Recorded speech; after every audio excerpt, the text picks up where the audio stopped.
Hola, ¿qué tal? Buenas tardes. Hoy es lunes 2 de mayo del 2022 y vamos a empezar esta consultoría de salud mental en la cátedra homónima de salud mental de la Escuela Superior de Medicina, dependiente de la Universidad Nacional de Mar del Plata. Y para los que no me conocen, aunque ya los estudiantes me conocen, pero por las dudas alguien lo vea y no sea estudiante, mi nombre es María Clara Areta y estoy a cargo de la cátedra. Bueno, hoy lo que vamos a trabajar es justamente pensamiento, tal como aparece ahí, ¿no? Pensamiento, juicio y memoria. En la próxima clase voy a trabajar actividad y lenguaje, ¿sí? Para cerrar ya lo que corresponde a psicosemiología y empezar a dar grandes síndromes y empezar a trabajar con lo que sería la nosografía psiquiátrica y a pensar grandes síndromes. Pero lo que queda para trabajar es actividad y lenguaje, sobre todo, ¿sí? Lenguaje vamos a dedicarle una clase. No sé si tienen dudas anteriores que quieran decirme, comentarios que quieran plantearme. Bueno, hoy justamente vamos a dar juntos pensamiento, ¿no? Juicio y memoria, porque ahí sí hay una articulación importante en el sentido de que ustedes pensarán por qué aparece ideación, pensamiento y juicio, como si fueran funciones separadas. Bueno, porque creo que por ahí una de las respuestas que van a que les puedo ir dando es esto. Cuando se presentaba ideación y aparecía una clasificación de ideas, ¿no? Pero sobre todo, como dice el libro de Beta, que lo tienen de consulta, si no lo puede trabajar por el libro del doctor Marietán, como les digo siempre, pero el tema es que por ahí lo que está en juego es la cuestión de que cuando se toma ideación, en general, clásicamente se toma aporte de ideas, ¿no? Aporte de ideas, como si estas ideas fueran aportadas de alguna manera, y se toma el concepto de idea como de conocimiento, habitualmente en psiquiatría. El concepto de idea en la filosofía es mucho más amplio que lo que nosotros estamos viendo, pero en realidad se toma la idea, justamente la idea como aporte, ¿no? Al campo ideacional. Bueno, entonces lo que vamos a justamente trabajar hoy es cómo vamos a trabajar pensamiento y cómo vamos a trabajar juicio y memoria. Bueno, con respecto a la asociación de ideas, les queda claro que hay una dimensión de justamente estar trabajando, que hay unas ideas que nosotros tenemos conscientemente, digamos, tal como vamos, por ejemplo, en esta clase, yo voy aportando alguna idea, ¿no? Alguna idea dentro de lo posible, algún nivel de conocimiento, y hay una articulación entre estas situaciones, entre estas ideas. Lo que ustedes tienen que también advertir, tal como les venimos diciendo, que también este pensamiento, esta concatenación del aporte de las ideas, también tiene un sustrato que es sustrato inconsciente. Perdón, tengo que ir a cerrar la ventana porque me da mucho reflejo y no se le viene la...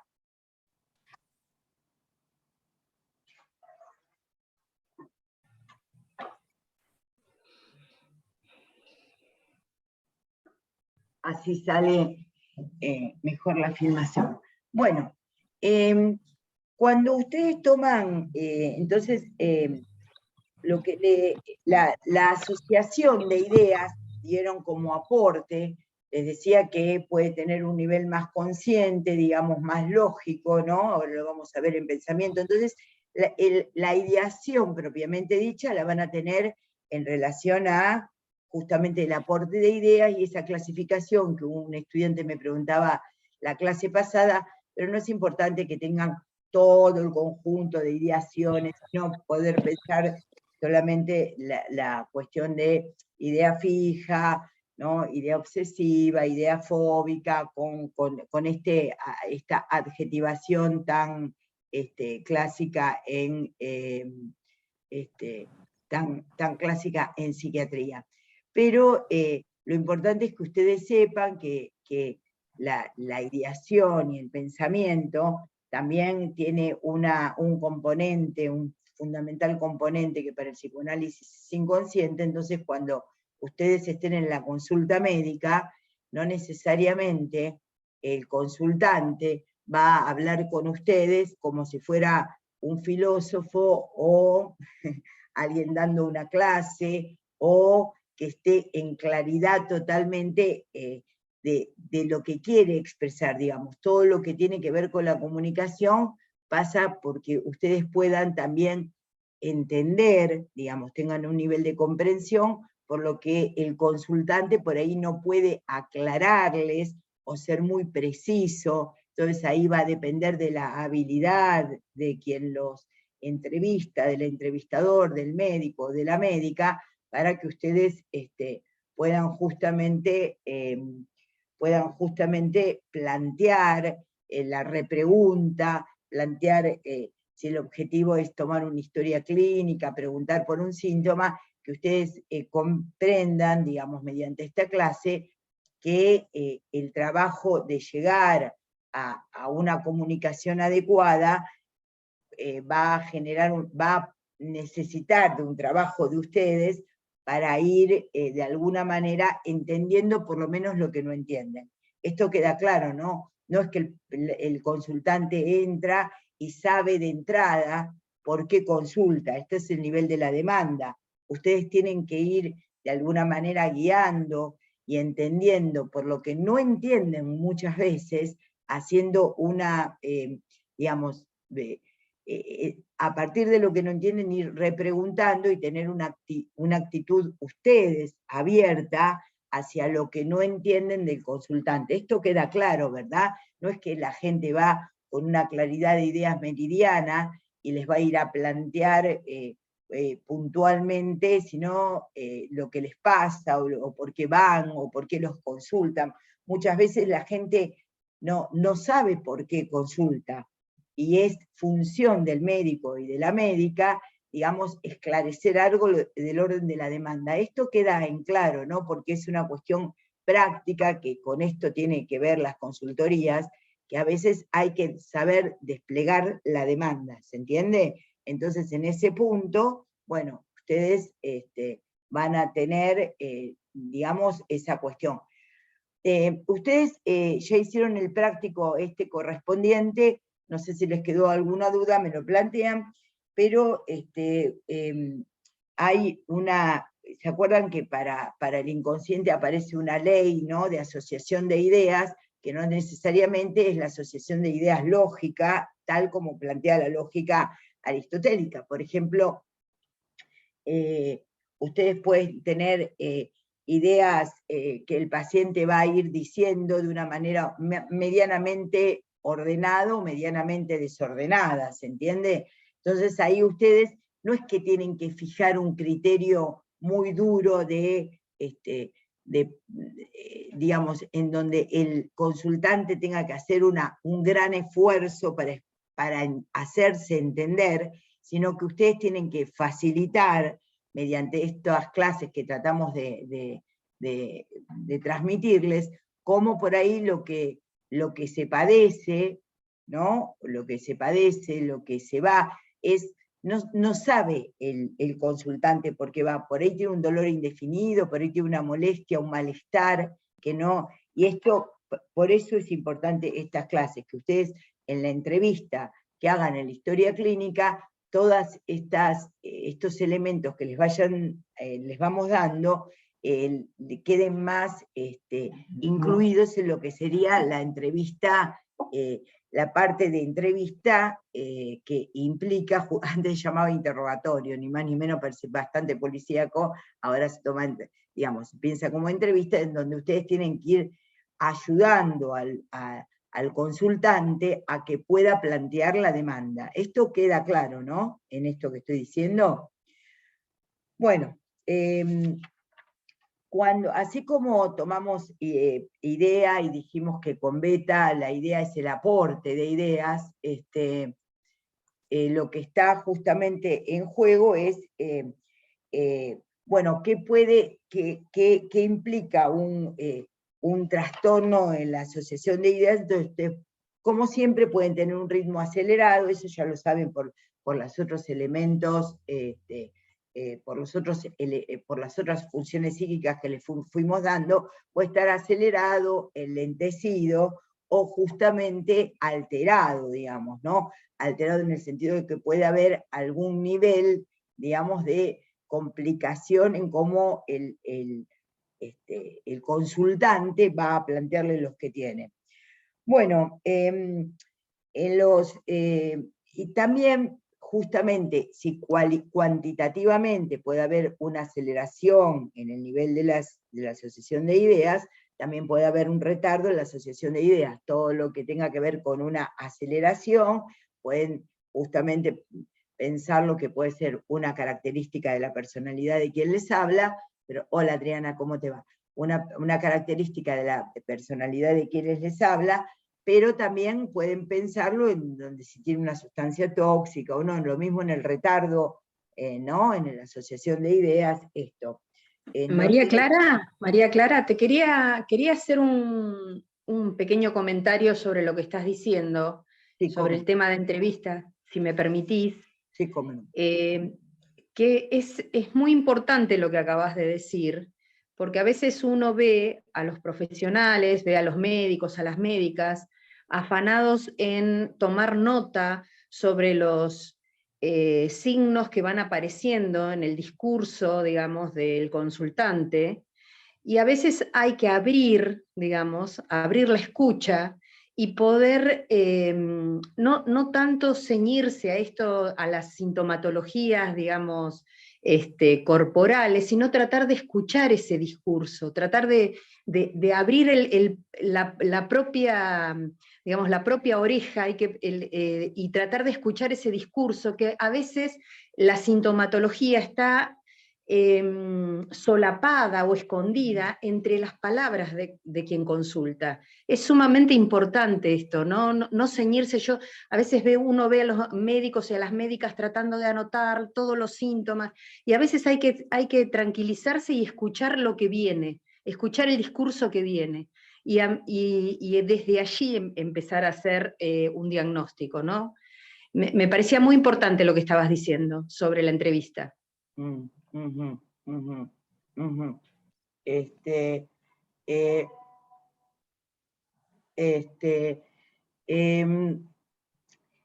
Exactamente. La cuestión de cómo ustedes pueden, de cómo hay de cómo de alguna manera lo que está en juego, ¿no? Lo que está en juego, que es muy importante, que está... me entraba un mensaje, perdón, de esos que dicen, ¿podés hacerme una transferencia que tengo un problemita? ¿Vieron esas formas de estafa? Justo era una conocida, pero se ve que le han hackeado el teléfono. Entonces voy a, acá, bueno, exactamente. La idea de que ustedes tienen que saber que no saben lo que les pasa al consultante, y que tienen que arribar, digamos, que tienen que arribar a un diagnóstico presuntivo, la especialidad que les corresponda, pero como dice la licenciada Fernández Apino, siempre abiertos a que la demanda, estaba diciéndolo un poquito antes de que te incorporaras, a que la demanda debe desplegarse, la demanda no queda clara para el consultante desde entrada. Entonces, digamos, poder pensar de esta manera, ¿verdad? Bueno, justamente lo que ustedes vieron que les dije, que en general en psiquiatría, pero en medicina no hace más la psiquiatría que de alguna manera remedar. Si ustedes tienen un ritmo cardíaco normal, lo pueden tener acelerado, retardado o tener, digamos, algún trastorno del ritmo. En el pensamiento y en la ideación es más o menos lo mismo, digamos.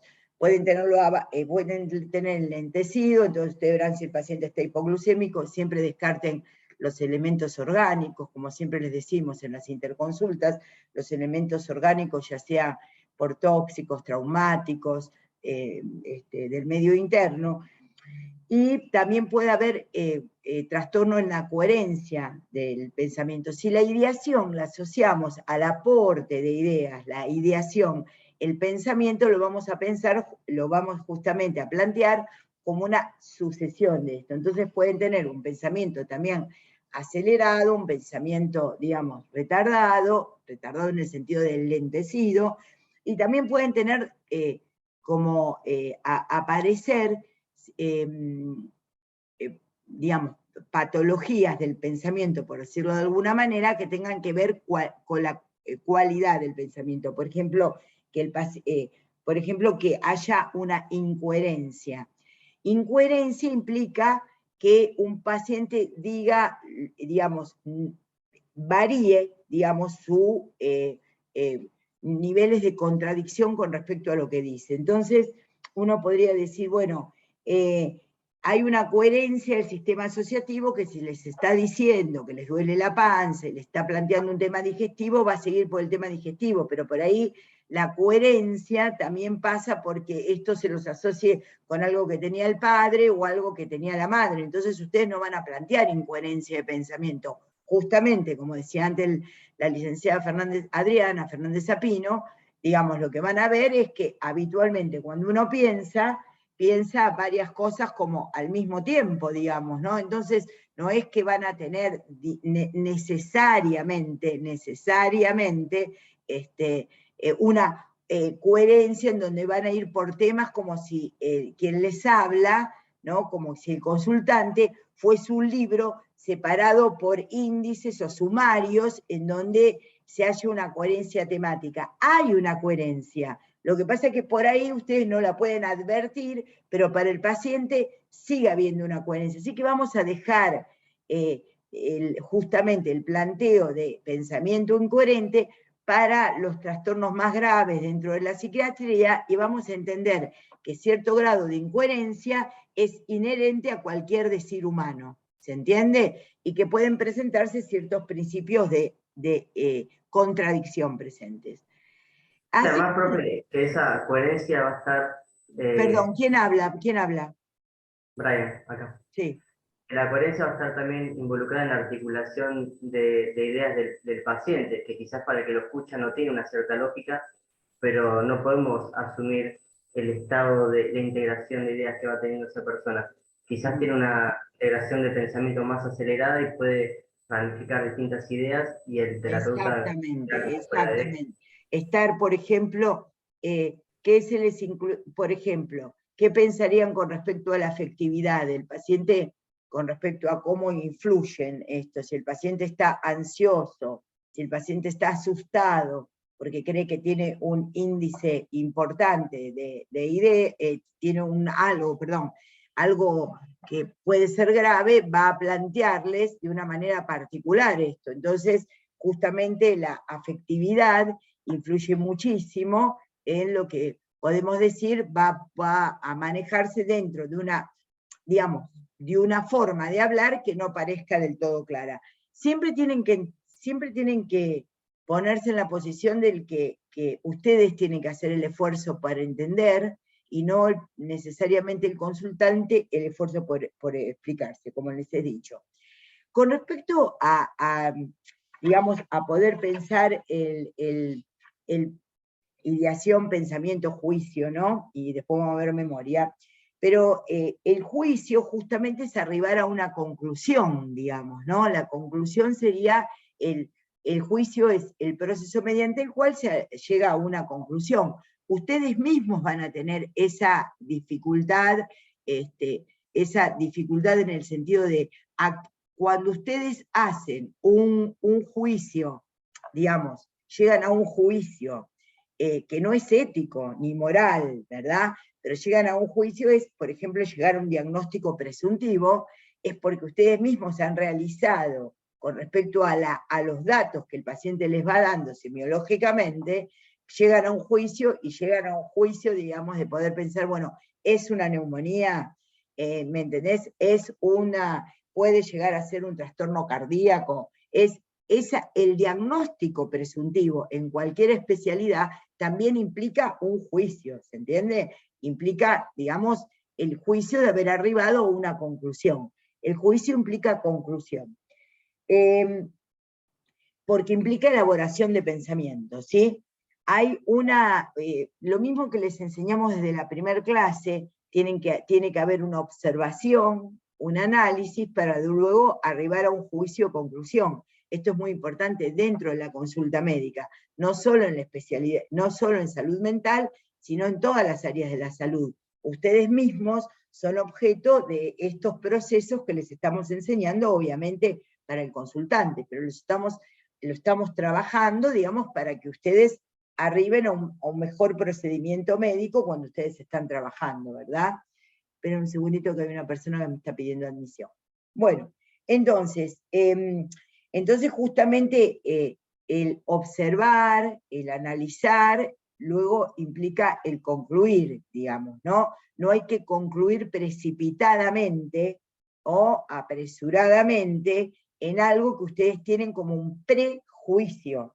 Acá ven como la palabra prejuicio, lo que implica justamente es que ustedes tienen un juicio previo, o por una mirada rápida, o por una característica que se haya dado en ese momento particular de la guardia o de la interconsulta, y que ustedes tienen que ser cuidadosos con cada elemento, ¿no? Que ustedes vayan viendo y viendo estas dificultades.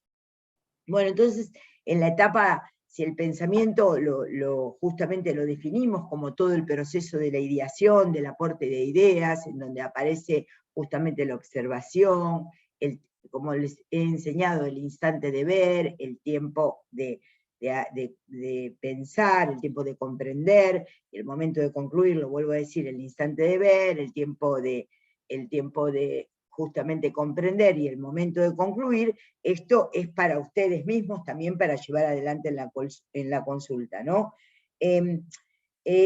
Cuando ustedes están evaluando dentro de lo que ustedes pueden ver una persona porque ustedes tienen que entender que lo que les estamos, vuelvo a decir, dando en salud mental, lo tienen que aplicar no solo a cuando un paciente viene con una excitación psicomotriz, o cuando viene por un problema que dicen salud mental, sino que esto se aplica a la consulta médica habitual, estén haciendo la especialidad que estén haciendo, porque ustedes van a atender pacientes, el paciente no sabe por qué especialidad viene.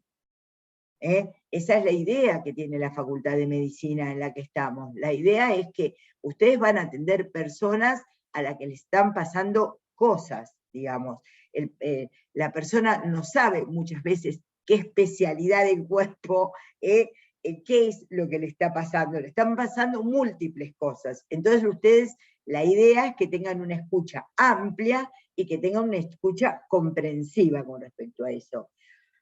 Con respecto a qué puede suceder cuando el paciente está, digamos, cómo se plantea el juicio, lo que son los grandes síndromes psiquiátricos, digamos, en donde ustedes pueden ver un trastorno, en donde el paciente, el consultante, puede estar con dificultades psíquicas particularmente, también se habla de un juicio debilitado, de un juicio insuficiente o de un juicio alterado, ¿no?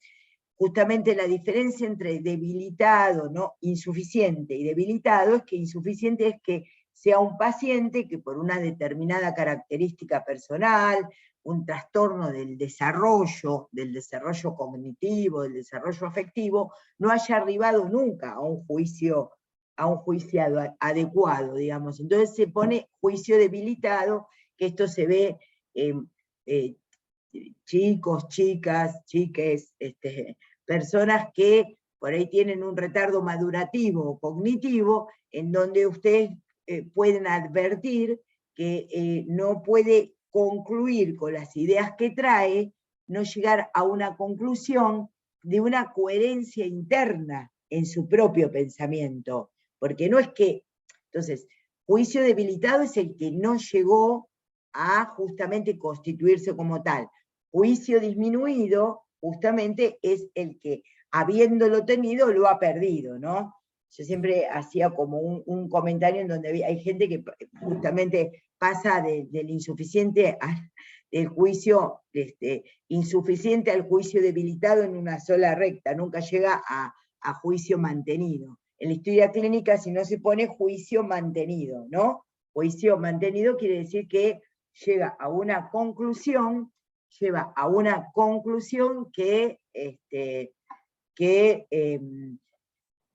adecuado a su nivel ético, de conocimiento, de información sociocultural, etcétera, ¿sí? Y los juicios patológicos,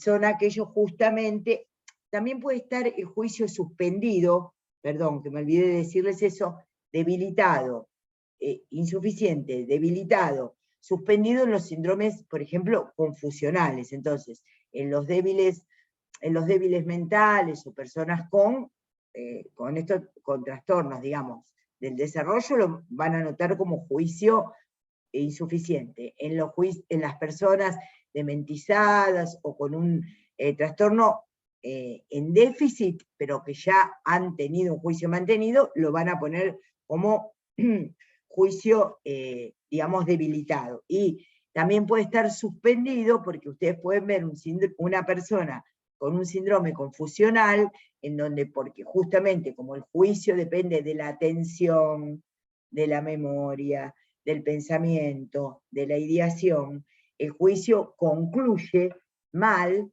porque está en un juicio alterado. Y el juicio alterado, cualitativamente alterado, digamos, se clasifica así como juicio desviado, ¿no? Digamos, la conclusión. Es muy interesante todo esto que les dijimos previamente, porque ustedes ahí pueden tener un juicio delirante, ¿me entienden? Un juicio justamente melancólico, un juicio, digamos, que llega erradamente, un juicio patológico, porque todos los procesos anteriores, como el juicio es un nivel justamente de conclusión, si alguna de las alteraciones de las funciones psíquicas están previamente alteradas, obviamente la persona no puede llegar a un juicio adecuado. No es que ustedes le van a preguntar que si ustedes son de Boca y el paciente es de River, o si ustedes son de un partido político y la persona es del otro partido político, no van a compararse ustedes siempre con la normalidad. Esto es muy importante.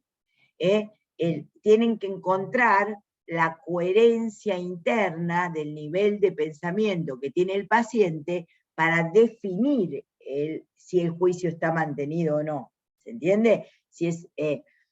Ustedes no tienen que plantearse como un nivel de la normalidad son ustedes y todo lo demás está por establecerse, sino que tienen que encontrar justamente el nivel de coherencia o el nivel de ideación, pensamiento que tiene el paciente para ver si es coherente con su propia forma de pensar. ¿Me expliqué hasta ahora? ¿Sí? Sí, profe. Bueno, les quiero dar algo que me parece importante, porque acá en el libro de Beta aparece raciocinio como otra palabra más, ¿no? Pero uno lo puede pensar justamente como pensamiento ya a esta altura de los acontecimientos, que el juicio obviamente puede ser por deducción, por inducción y por analogía. ¿Esto lo han visto en otras materias? ¿El juicio por inducción, deducción o analogía? Esto es muy importante para todo lo que estudian. No sé si ya lo vieron, si ya lo saben, o lo repasamos, ¿no? Me parece que no lo hemos visto. Bueno, claro, porque hay formas de pensar que tienen que ver justamente, que son las formas deductivas de pensar. ¿Eso qué implica? Que nosotros consideramos un universal como correcto, la premisa es correcta, y nosotros deducimos el caso particular según el universal. Por ejemplo, voy a dar un ejemplo muy sencillo. Si nosotros sabemos que 37 grados es la temperatura normal del cuerpo, y 37,2 creo que es en sana, ¿verdad? En pediatría se sigue manteniendo 37,2, me parece, ¿no? Entonces, nosotros tomamos esos, ustedes van a salir de la facultad con muchas ideas y con juicios establecidos, ¿entiende? Dentro de lo que ustedes tienen que saber como médicos. Entonces, justamente, si nosotros consideramos que que hay algo que es correcto, que es un universal, por ejemplo, un nivel de glucemia, un nivel de temperatura, y ahora tenemos un particular, que es el paciente que está consultando, entonces ustedes lo que hacen es, por deducción, la premisa universal la toman por correcta, y por deducción obtienen qué sería lo normal o patológico. Pero eso para todas las áreas de la medicina y para todas las áreas del pensamiento. De hecho, así funcionan los silogismos. Si los hombres son mortales, Aristóteles es un hombre, Aristóteles es normal. Eso sería un juicio por deducción. La premisa universal es correcta y se deduce. ¿Me expliqué? Sí, profesor. Sí, sí. Eso se llama deducción. Deducción. Entonces usted tiene una premisa universal que saben que es correcta, y deducen el caso particular de la premisa correcta universal, ¿sí? En cambio, el juicio por inducción es al revés. Ustedes dicen digamos, tienen que crear ustedes el universal. Se dicen, si yo vi tantos pacientes, toman los particulares, parten del particular. Entonces dicen, si vi tantos pacientes que con este medicamento funcionaban así, pero no del todo así, y ven tales efectos, usted, por ejemplo, efectos adversos o colaterales, que no son los mismos, porque no es lo mismo, por supuesto, ustedes pueden, a partir de una muestra de lo real, generar la premisa universal. Entonces se llama inducción. A veces nosotros decimos inferencia, muchas veces en la cotidianidad dice, inferimos por la cantidad de casos que vimos tal cosa. En ese momento es un juicio por inducción, quiere decir que tomamos los particulares y creamos una hipótesis universal. ¿Se entendió? Uno es tomar la premisa, una premisa universal, y deducir el caso de la premisa universal. Y el otro es tomar los particulares y generar una premisa o hipótesis en este caso. A ver, si alguien tiene un ejemplo, no sé qué otros docentes hay, está Adriana, no sé si hay alguno que quiera dar algún ejemplo más, o ustedes plantearnos, por ejemplo, si ustedes hoy tuvieron una consulta por sana, a ver, por ejemplo, ¿ustedes percentilan a los niños? ¿Hicieron consultorio de niño normal o vieron alguna patología en particular, por ejemplo? En mi caso vimos los dos, a la mañana temprano niño sano y después consultoría por patología. Ajá, ajá, ajá. Sos Brian, vos. Ajá, Sí. ajá, ajá. Bueno, claro, bueno, ahí justamente cuando percentilan, por ejemplo, ¿no? Percentilan a los niños, vieron que peso, altura, ¿no? Diámetro cefálico, ahí que tienen ¿qué es el percentilo? El percentilo es armar una curva de Gauss de la población. Entonces, durante mucho tiempo, los pediatras, argentinos en este caso, van midiendo, van pesando y van pudiendo armar. Bueno, ahí tienen ustedes justamente percentilar es una práctica que tiene que ver por el juicio por deducción. Las premisas son que un niño, por ejemplo, al primer mes, debe pesar o medir tal cosa, debe aumentar, ¿no? Aumentar tantos gramos, o tantos gramos de peso, o aumentar tantos centímetros de altura. Y en ese caso, lo que está justamente presente es que ahí lo que está operando es un juicio, ¿no? Un razonamiento, un juicio médico por justamente deducción. Ustedes saben cuál es lo habitual, y ahí pueden decir, tiene un desarrollo, por ejemplo, un desarrollo disminuido o una alteración del desarrollo. Entonces, o lo siguen viendo, bueno, la conducta puede ser expectante, la conducta puede ser, bueno, eso según cada especialidad. Pero ven que esto no es correspondiente a psiquiatría o a salud mental, esto es lo que les quiero explicar. Esto es correspondiente a la práctica médica en general. ¿Se entiende lo que digo? Nosotros pensamos de esta manera. No es que esto corresponde a patología, sino que el pensamiento puede ser por deducción, y tenemos la premisa universal a la que consideramos correcta, e interpretamos el particular. Un instante.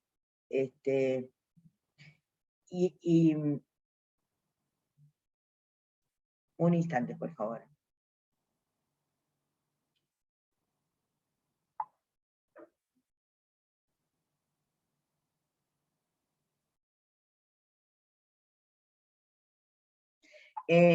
Entonces, esto que les estoy explicando, ustedes lo pueden aplicar a cualquier situación de la vida, ¿se entiende? Porque lo que les estoy explicando es la forma en que se piensa, no la forma psiquiátrica o la forma patológica.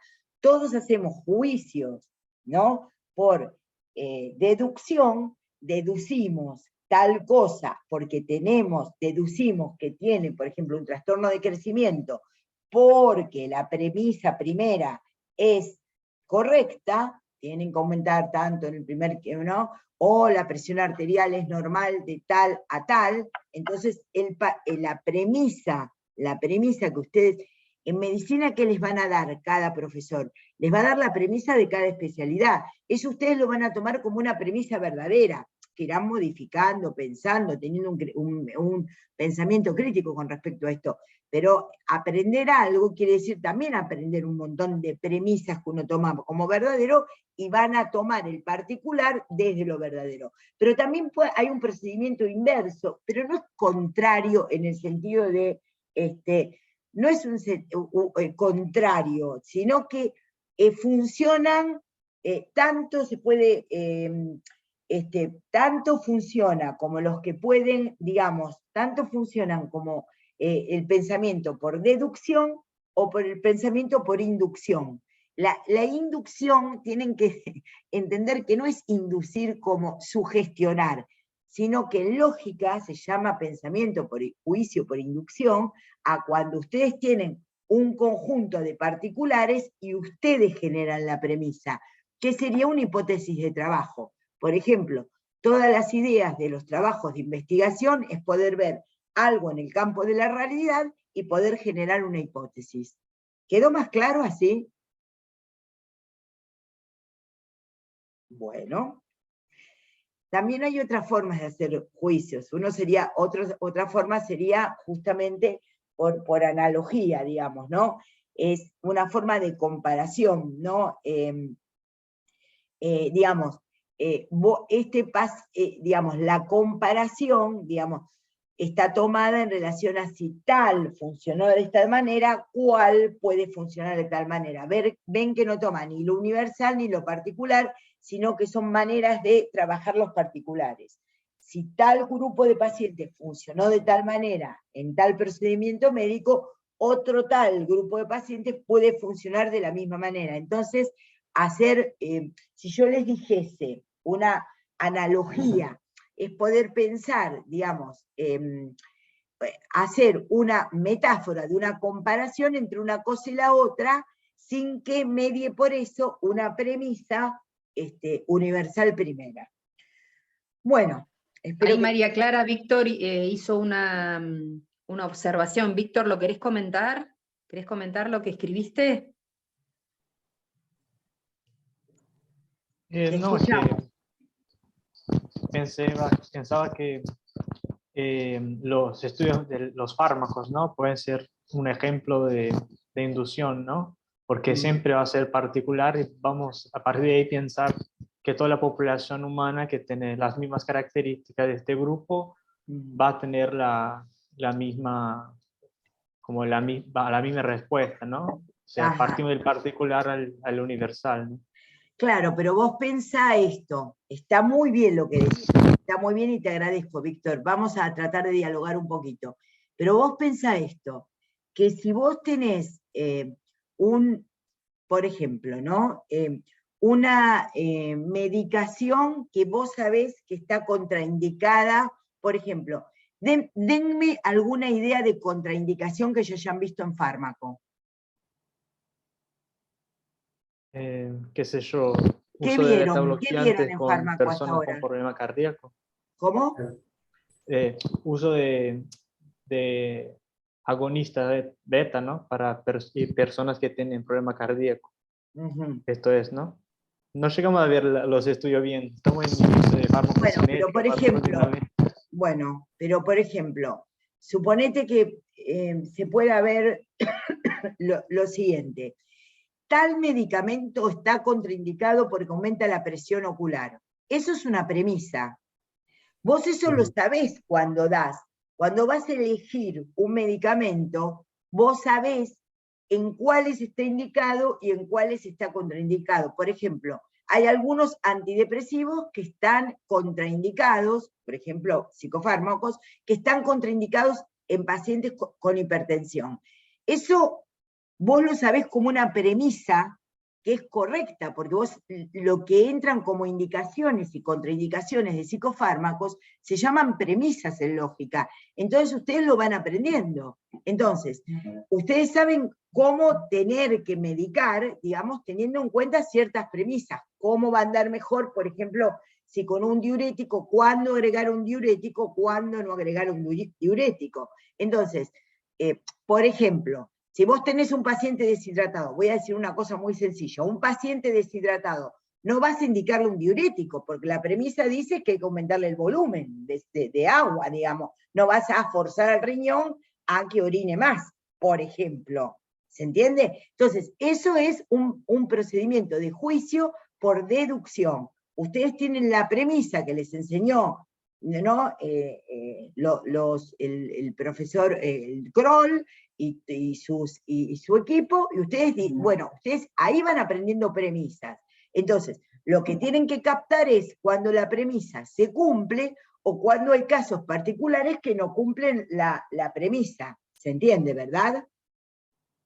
Entonces, siempre hay excepciones a la regla, siempre hay excepciones a la regla, a la regla. Hay excepciones a la regla, pero ustedes todo lo que van aprendiendo en medicina son premisas que les van dando los diferentes profesores de cada una de las especialidades. Y ahí tienen la premisa correcta y ustedes van tomando los casos particulares sabiendo que hay excepciones a eso.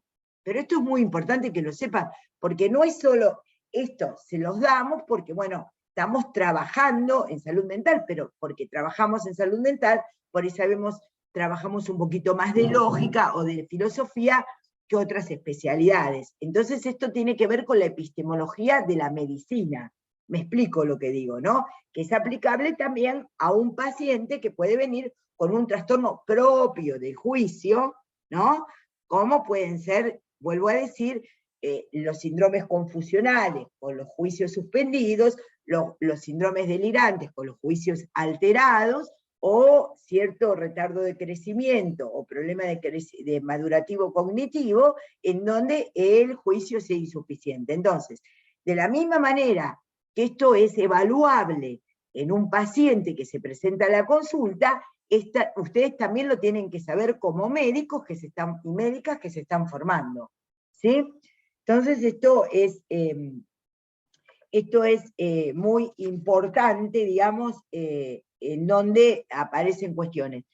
Bueno, el pensamiento, ¿no? Como, digamos, lo pueden ver también dentro de la evaluación de un paciente que ustedes determinan como sí, porque esto es muy importante, ¿no? Cuando un paciente es tomado, ustedes tienen que tener estos conceptos que les vamos dando en salud mental para aplicarlos constantemente. Ahora, va a haber un momento en que ustedes van a decir, este paciente es un paciente particularmente psiquiátrico, y eso queda como una etiqueta bastante complicada, ¿no? A veces está presente el prejuicio de que, bueno, ahí viene esta histérica, ahí viene, este es un psiquiátrico, ¿no? Que es todo lo contrario a lo que nosotros promovemos desde la práctica de la salud mental en la cátedra, en donde ustedes tienen que aplicar estos conceptos correspondientes a cómo piensa, cómo sienten las personas, y no aplicarlos desde un prejuicio. Ahora, va a haber un momento en el diagnóstico en donde ustedes tienen que decir, a esta persona le pasa algo que tiene que ver particularmente con la salud mental, particularmente con un trastorno psíquico, con un trastorno psiquiátrico. ¿Y cómo van a llegar a esa conclusión? Bueno, cuando tenga un trastorno de atención, por eso les enseñamos las funciones psíquicas.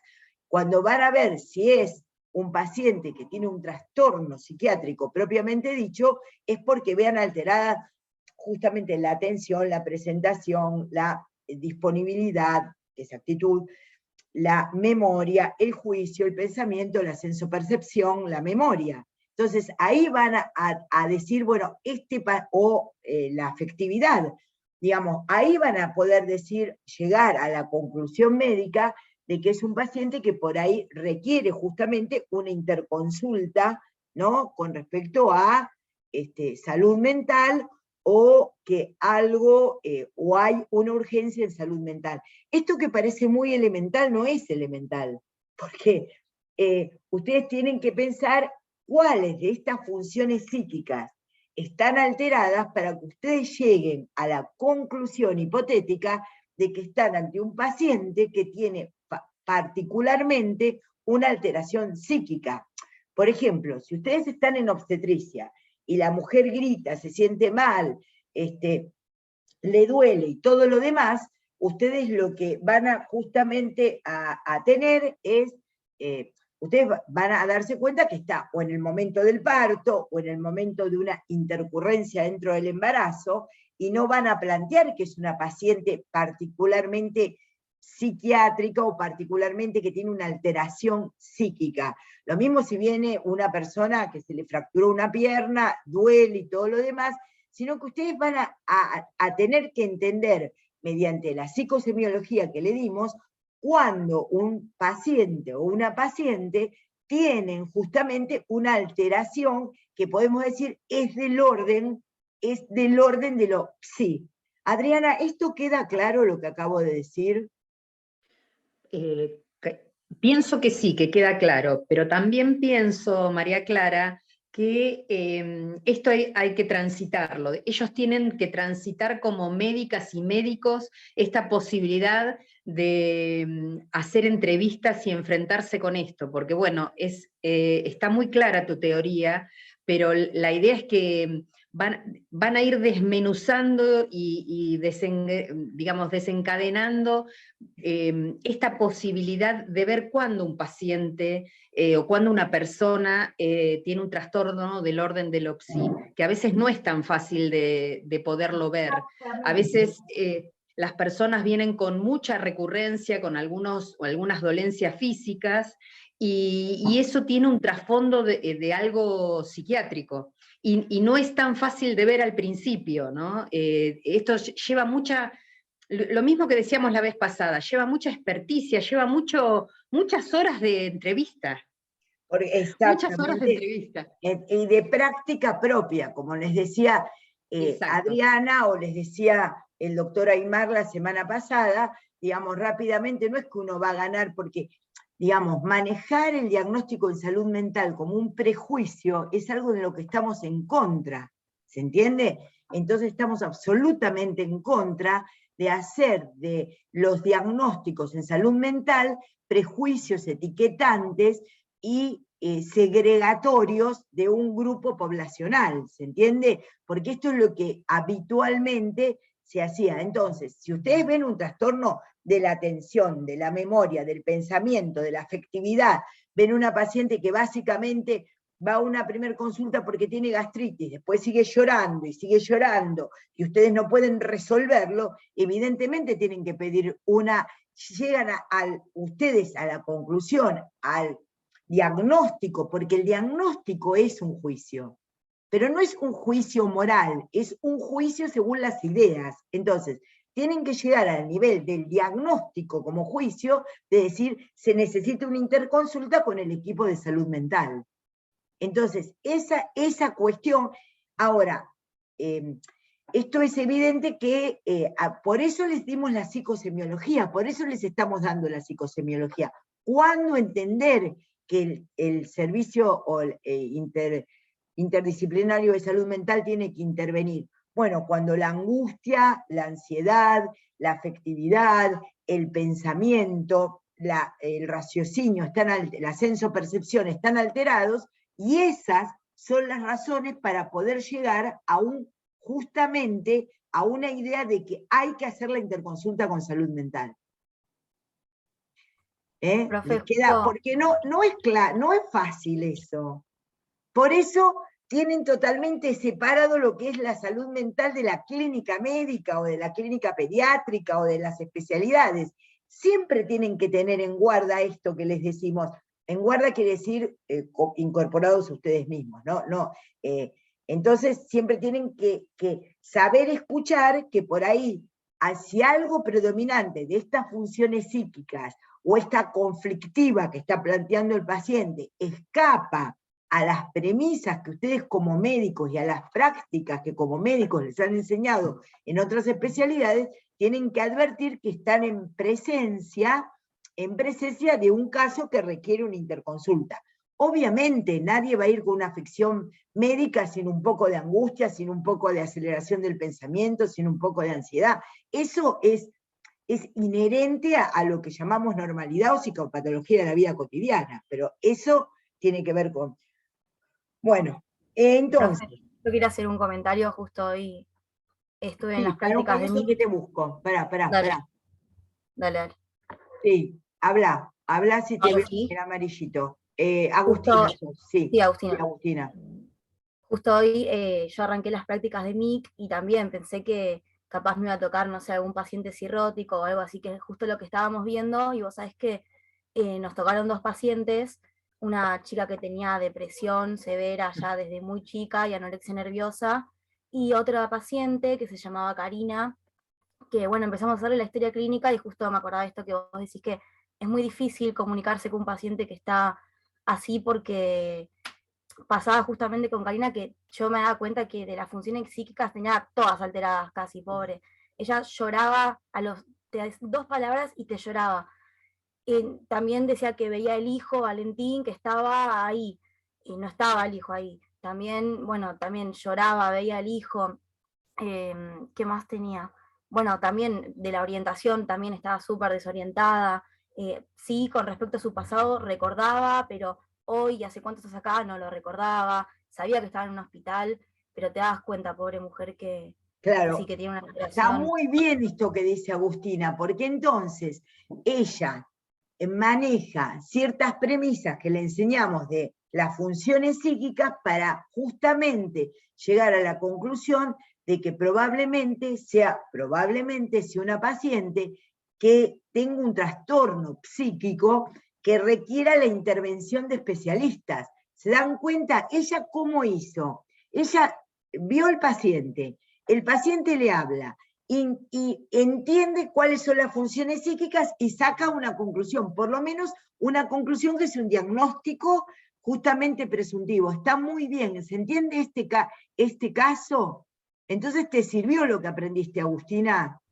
Sí, no, yo estaba chocha que me habían tocado esos dos casos, justo yo estaba re contenta. Ajá, Igual re claro. triste también, me chocó mucho, pobre señora, Claro, porque claro, estaba con angustia. estabas, digamos, lo que probablemente te ponía bien era el saber que esto también queda incluido en los saberes médicos que te están aportando la facultad. Digamos, que no es que vos no, entonces ahí no sabes nada. Y todavía no vimos los síndromes que vas a ver que cuando los veamos van a entender, pero si no tenían psicosemiología, vos no hubieses entendido que estaba desorientada o que estaba con un trastorno de la afectividad, ¿me entendés? Porque tenés que aprender a hacer escuchar dentro de la semiología pero ven cómo la semiología médica no está separada de la semiología psíquica. Tiene la semiología, en la entrevista hay muchísimo de semiología psíquica. ¿Se entiende lo que digo? Está muy bien el ejemplo. ¿Alguno más tuvo alguna experiencia que quiera comentar? Muchas gracias, Agustina, por comentarlo. ¿Alguien más quisiera comentar alguna situación en donde advirtió algo? ¿Qué tal? ¿Cómo le va, profesora? ¿Cómo andan, compañeras y compañeros? ¿Quién Yo habla? Para un quería... segundito. Suárez, Fernando, ¿no? por la voz. No, Sí, sí, sí, te Fernando conozco por la Suárez. voz. Solo por la voz. ¿Estás con cámara o no? No, se rompió. Bueno, está bien, no importa, no te preocupes.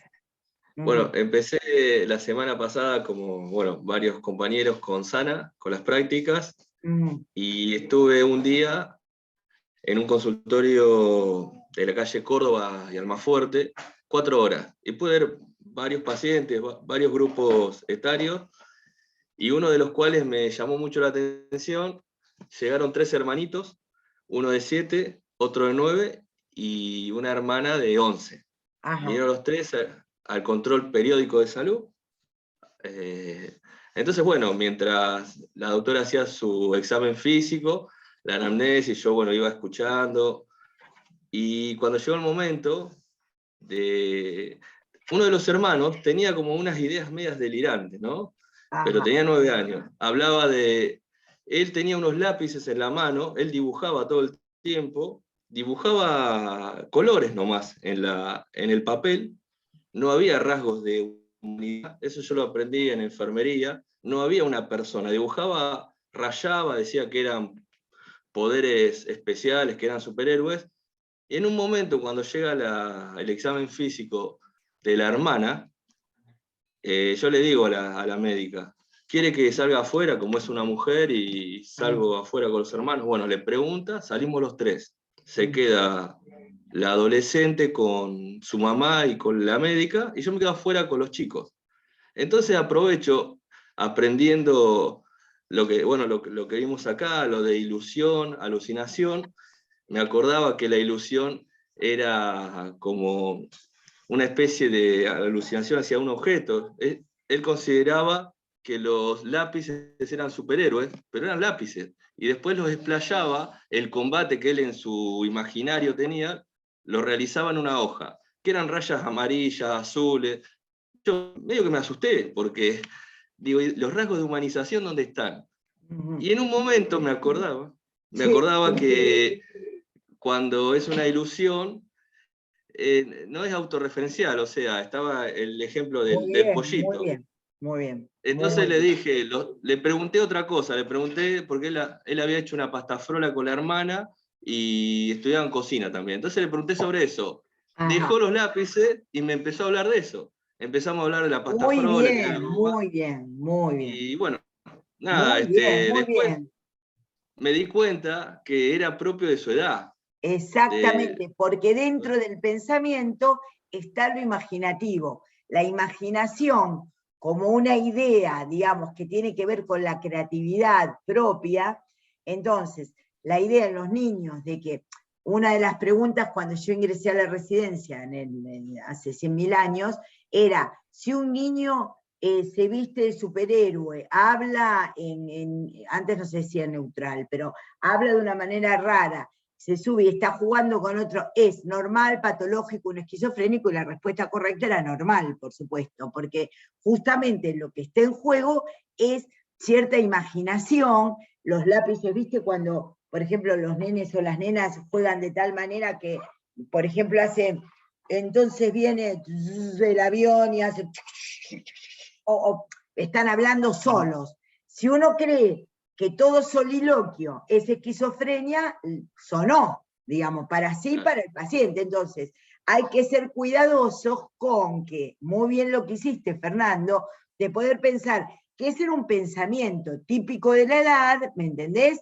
Y que estaba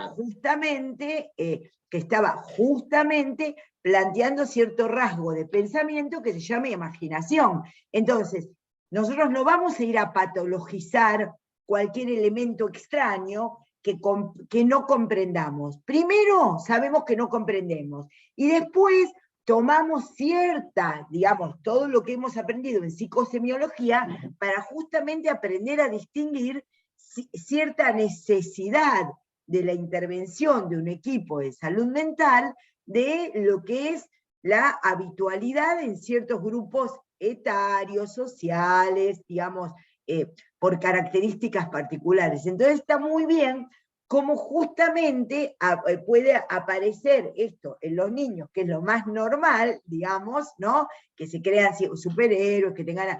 Pero como por ahí después aparece, lo que sí tienen que tener cuidado con respecto a los niños es que no aparezca ningún rasgo de violencia en la familia, eso sobre todo, y cierto grado de padecimiento que los niños expresan de otra manera. Entonces, está muy bien que cierta creatividad, imaginación, cierto grado de locura hacia la normalidad.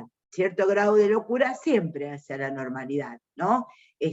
La gente muy solemne y sensata, que se la cree cuando habla y que se manda la parte, está semblanteando siempre, en general es de dudosa inteligencia.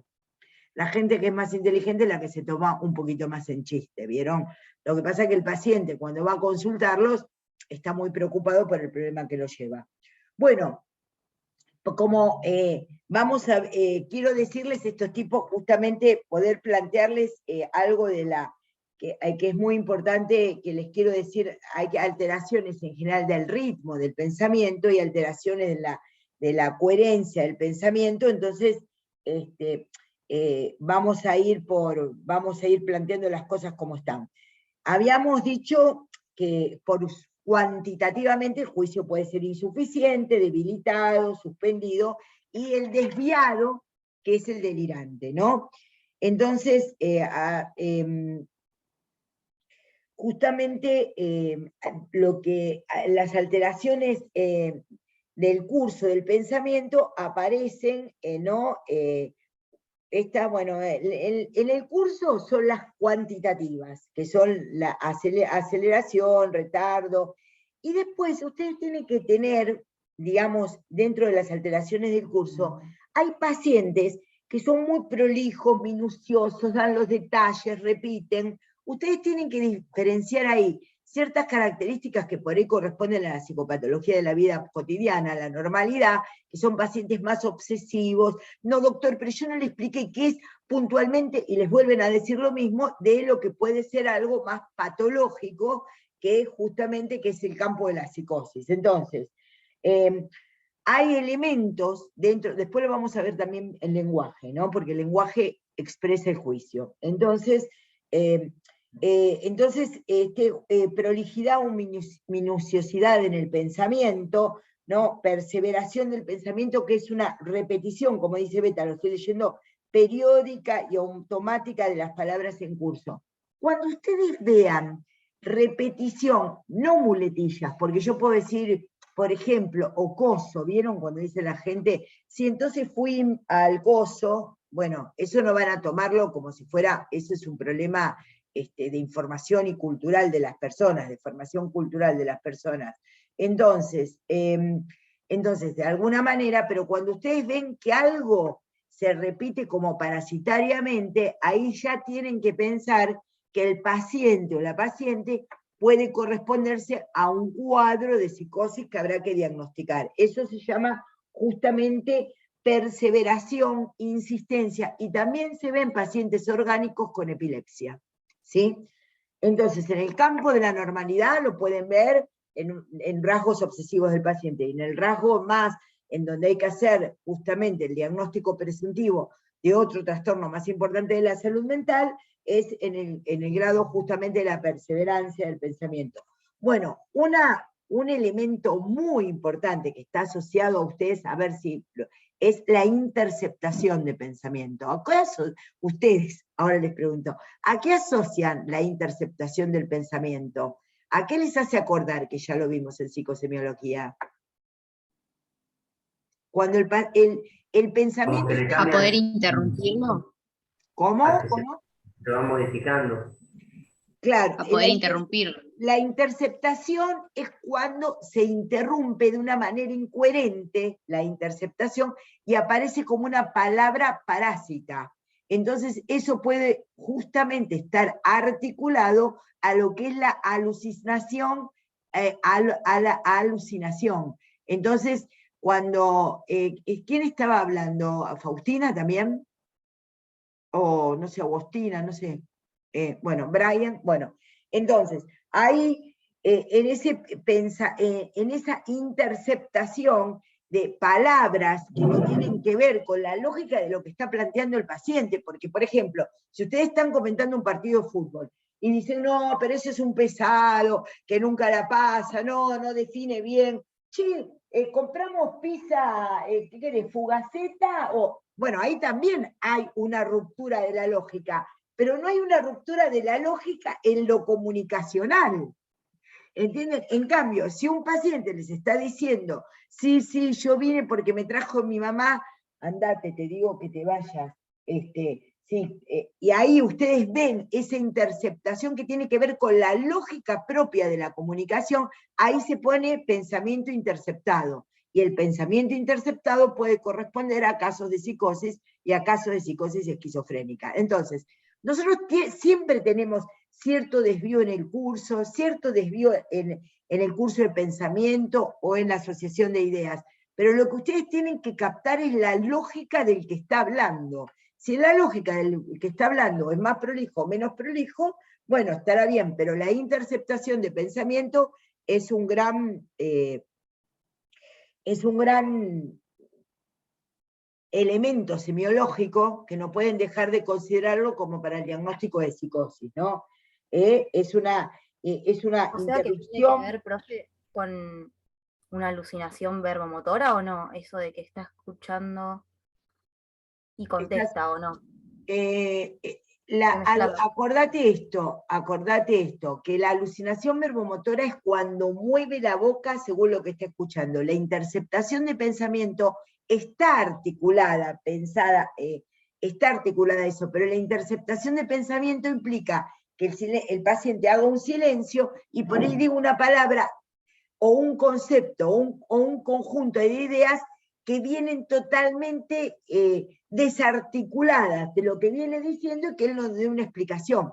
Por ejemplo, si el paciente le está diciendo, no, porque vengo con un dolor de hombro enorme, tremendo, usted sabe cómo me duele, hasta ahí va todo bien. Y si en eso dice, ay, discúlpeme, me olvidé de ir a buscar a la nena del colegio, ven que una idea no está asociada a la otra, pero es coherente para su sistema de pensamiento. Tuvo una idea que en ese momento le preocupó más que el relato del síntoma, pero ven que eso no es una interceptación de pensamiento. La interceptación de pensamiento es cuando algo queda como impuesto y el paciente no advierte que hay una diferencia entre los dos discursos. El multitasking es una interceptación de pensamiento constante, si ustedes lo ven, hablan con uno, con el otro, ay, perdón que me están llamando por teléfono. Uno es interrumpido por la exterioridad dentro de la normalidad, pero en la interceptación del pensamiento aparece como cierta ruptura en la lógica de lo que viene diciendo, sin establecer el paciente que ha roto la lógica por un pensamiento que se le impone por una mayor preocupación. Queda claro el campo de la normalidad. Ponemos solo en la historia clínica interceptación de pensamiento cuando aparece en los casos en donde inferimos, suponemos como diagnóstico psicosis. Lo otro es un lenguaje y un pensamiento un poquito desorganizado nada más que tiene que ver con la normalidad. ¿Expliqué?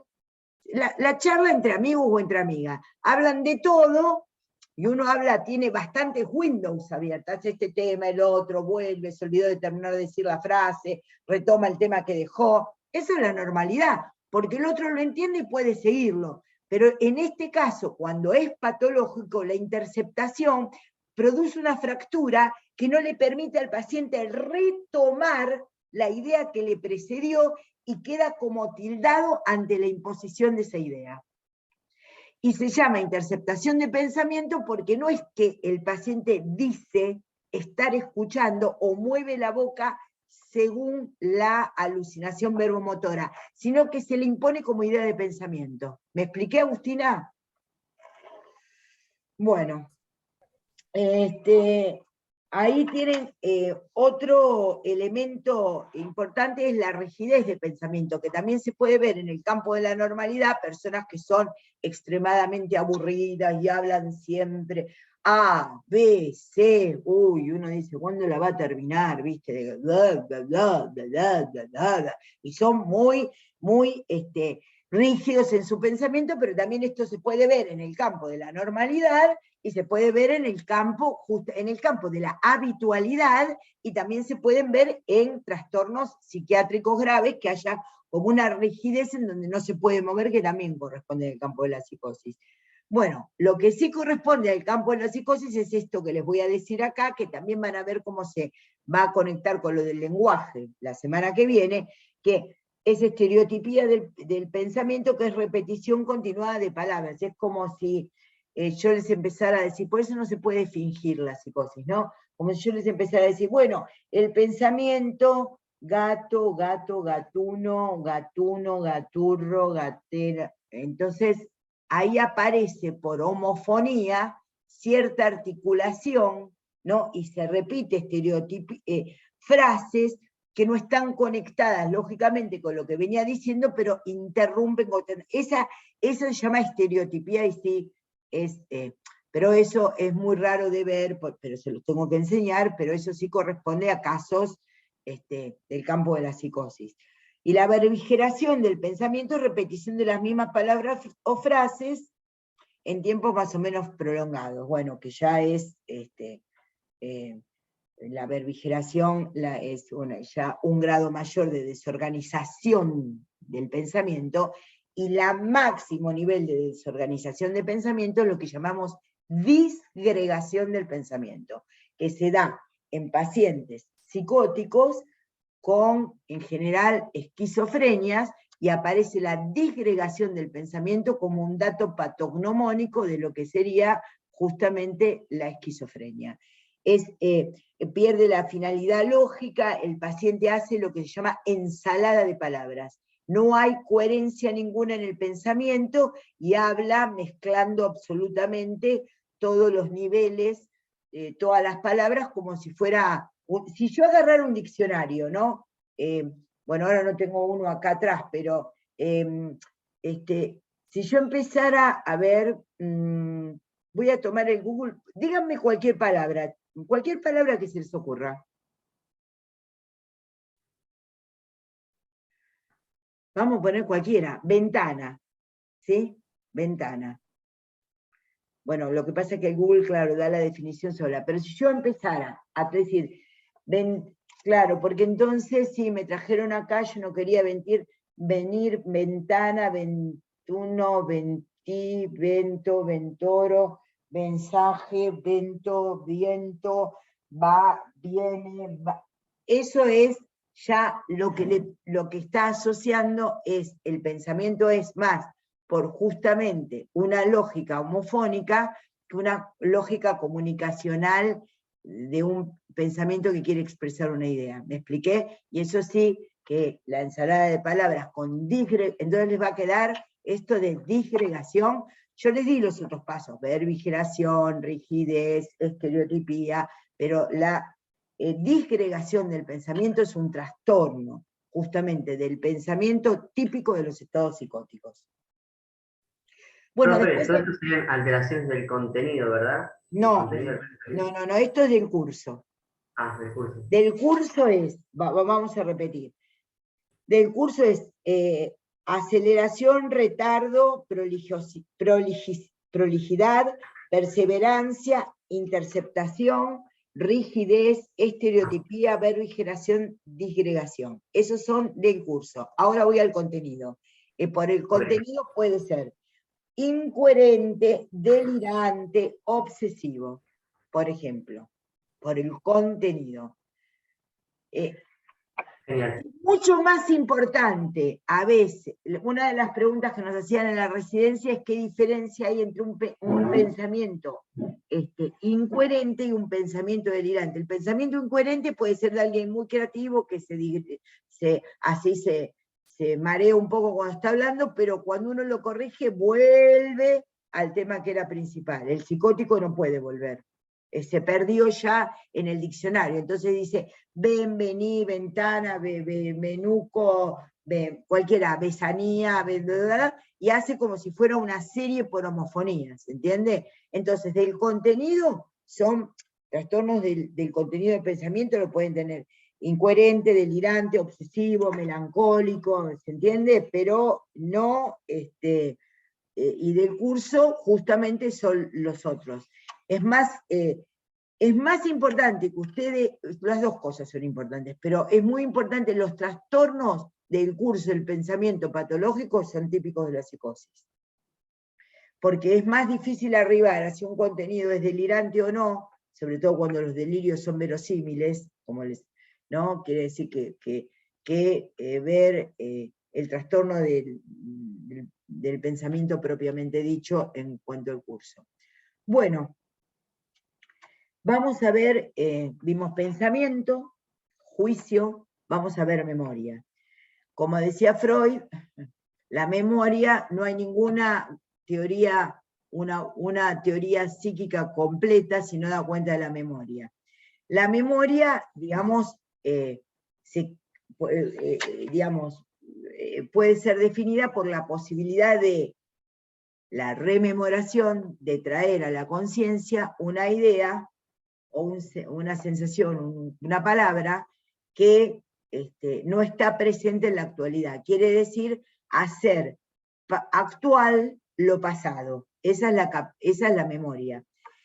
La memoria, como les expliqué en la alucinación, se diferencia de la alucinación justamente en porque nosotros sabemos, si yo les digo, hoy a qué salita fueron a tal CAPS, ustedes lo recuerdan, pero no es que se sienten vivencialmente con la dimensión de captar eso como si lo estuvieran viviendo. Lo recuerdan, pero saben que no lo están viviendo. Lo traen a la conciencia, pero no es una vivencia de lo actual.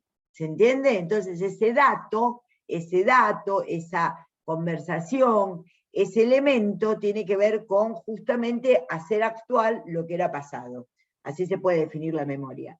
Y la memoria tiene una etapa de fijación y una etapa justamente donde se fue evocativa. La de fijación es cuando justamente uno fija ciertos elementos, es como si fuera la computadora. Ustedes tienen que poner enter y entrar el archivo, ¿no? Después cuando lo van a recuperar, vieron que a veces no saben dónde, uno dice, la puta que lo parió, este archivo no lo encuentro, pone la función buscar, ¿no? Y en buscar les dice está en tal lado, pero vieron que a veces uno no sabe dónde archiva. Esto habitualmente pasa en la memoria. La memoria que tiene que ver con la fijación, la posibilidad de fijar la idea, se llama anterógrada. Y la memoria, entonces fija elementos de la actualidad, de lo cotidiano. Y la memoria, que tiene que ver con un pasado más distante, tiene que ver con memoria retrógrada. Por ejemplo, en los pacientes con demencia, o en los pacientes con demencia senil, o en los ancianos, o en los debilitados, en general se pierde más la memoria de fijación, o la memoria anterógrada, y por eso la persona recuerda a su mamá, su papá, momentos que vivió hace muchísimos años, pero no se acuerda ni lo que comió hoy. Bueno, tampoco van a evaluar la capacidad, porque lo importante que tienen que evaluar en la memoria es la interrelación. Ustedes saben que cuando las inteligencias artificiales se van sofisticando, no es que solo acumulan datos, sino que logran algoritmos en los datos. Entonces, cuanto más sofisticada es la persona, más articulación tiene entre varios ejes de memoria, ¿se entiende? Si no, no es que le preguntan tal cosa y responde solamente por esa área, sino que la memoria tiene como justamente la computadora, cuando más artificial es más adelantada está la computación o la Big Data o Data Science, digamos, es porque articula diferentes elementos. No, lo mismo pasa con las personas. Si hay personas que pueden articular una cosa con la otra y son más inteligentes, digamos, más capaces, justamente porque tienen una articulación de memoria muy interesante de una cosa con la otra cosa, ¿sí? Entonces, la memoria justamente, digamos, pueden preguntarle, por ejemplo, a la persona, ¿no? No sé cómo se llama su madre, su abuela, bla, bla, bla, bla, pero, y recordarlo, y puede tener un trastorno de memoria. Siempre los trastornos de memoria también que son momentáneos, o, digamos, pasajeros, tienen que pensar en algún problema también orgánico, y si no, justamente aparece esta cuestión. Bueno, ¿cómo se llaman los trastornos de memoria? Se llaman trastornos mnésicos. Quería decirte una cosa, María Clara, Sí. al respecto. Sí. Sobre lo anterior, que justamente por eso que estás diciendo, hay que tener mucho cuidado con toda la batería de test que se le toma. Por ejemplo, uno hace interconsulta con el equipo de salud mental, viene la terapista ocupacional, viene la psicólogo, y empieza con una batería de test que a veces no denotan, no muestran el real estado de la persona. Los test justamente son estandarizaciones que se realizan. Yo, digamos, me hago cargo de vergüenza de gremio por los psicológicos, a veces, la verdad. Justamente hoy el compañero Fernando decía, el estudiante decía, no, porque a esa edad tiene que dibujar figura humana, cuando estaba con los dos hermanitos, que estaba relatando eso. Pero, digamos, eso es algo que surge justamente de la idea de los test psicológicos o de los test sobre personas ancianas, sobre la ancianidad, etcétera, etcétera, y es bastante complejo porque es mucho más, digamos, justamente es mucho más complejo la persona, las personas somos más complejas que esa estandarización de los test. Eso es lo que quiero decir. Yo tenía un jefe de servicio que decía que si a él le tomaban un Bender lo internaba. Bueno, ahí tenés, María Clara, tal cual.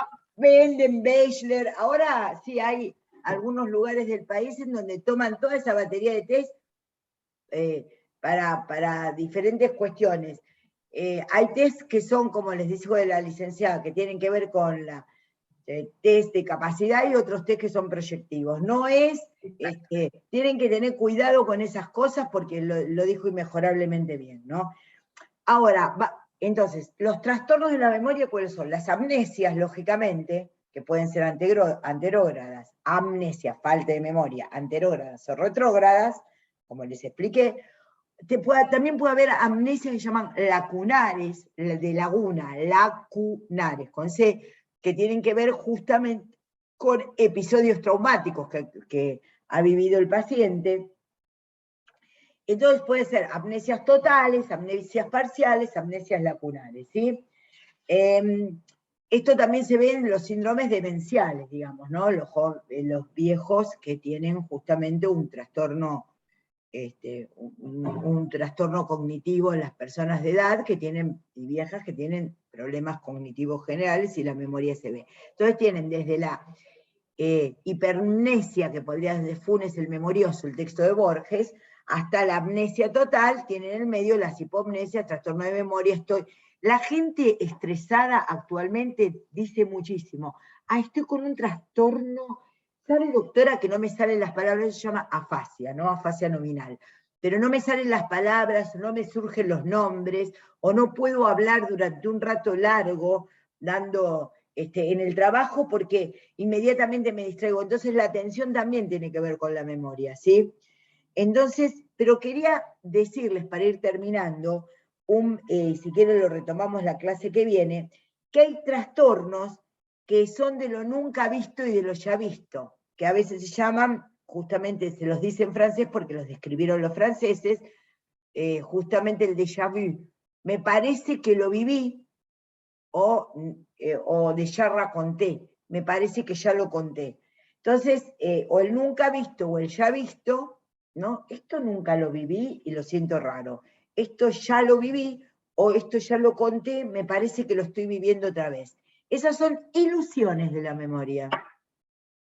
Y se dan en personas fatigadas, que tienen gran componente afectivo, y la persona se preocupa mucho por eso, y en general corresponde en el campo de la habitualidad, de lo que llamamos habitualidad, normalidad, pero de la habitualidad, pero que a veces esos déjà vu, déjà raconté, ¿no? La vivencia de lo ya vivido, la vivencia de lo nunca vivido, se acompañan de sentimientos que en psicoanálisis llaman siniestros u ominosos, porque la persona cierto grado de despersonalización, desrealización. Lacan dice que esos son, pues, que en la habitualidad pasan esas cosas, pero bueno, en contextos determinados, cuando la persona está muy angustiada o muy ansiosa, estos son elementos que están presentes y que son trastornos o ilusiones de la conciencia, de la memoria, perdón. Bueno. Ahí Brian dice, María Clara y Brian dice que está fatigado, porque le debe Bueno, pasar. yo también. Bueno, así que vamos a dejar por hoy acá y nos vemos la semana que viene. Ustedes saben que a las 14 horas, no sé hoy cuántos, no hay muchos, nunca hay muchos alumnos, no sé cuántos alumnos hay ahora, no lo puedo ver. ¿Vos lo podés ver? Sí. Sí, 19. Bueno, no importa, lo importante es hablar para Hoy los que están estaba interesados. Hoy estaba el recuperatorio también, María Clara, por eso los docentes están afectados allá, Bueno, están tomando el recuperatorio. Estamos todos afectados. Bueno, les mando un gran abrazo, que lo pasen muy bien, quedamos en contacto para que quiero terminar, a ver, la clase. Hablas un poquito así, te veo, Adriana, ahí está. Bueno, sí, acá estoy. Adriana, Acá estoy. Mañana hay gracias. práctico, porque Fernando está preguntando, mañana hay práctico, sí. Profe, el tema del práctico de mañana es esto que vimos hoy, también el mismo tema. Sí, lo que vimos también, vamos hoy, a hacer teóricamente, es siempre lo que vieron lo la anterior. semana pasada. Siempre es Sí, a así. mí me gustó un poco Pero eso. la semana pasada, en el práctico, vieron que era el problema del transporte el martes. Sí. Bueno, así que después después la JTP les va a mandar, ¿ustedes no vieron esto la semana pasada en el práctico? Sí, vimos. se vio. Bueno, entonces esta es la consultoría. Lo que mañana siguen viendo, yo les voy a dar... Esta entrevista. Bueno, entrevista, actividad y lenguaje, que es muy importante, ¿sí? Sí. Así que siempre se supone que esto que yo les doy es una vez que ustedes vieron el video, tuvieron el práctico, y estas son preguntas sobre la consultoría que vienen los que quieren venir. Les agradezco. Pero si hay alguna pregunta, mañana se puede evacuar. Si hay alguna pregunta, la podemos ver. Sí, de todas maneras, mañana se inicia un nuevo, el tema del práctico de mañana es nuevo, pero ya ven que tienen varias instancias para ir preguntando lo que, bueno, no queda claro. Bueno, les agradezco mucho, gracias Adriana, gracias a los estudiantes que participan, a los que están acá en clase, y les mando un saludo cordial. Chau, nos vemos la semana que viene y mañana en el práctico. Chau. Chau. Chau, profe, hasta la semana que viene. Hasta la semana.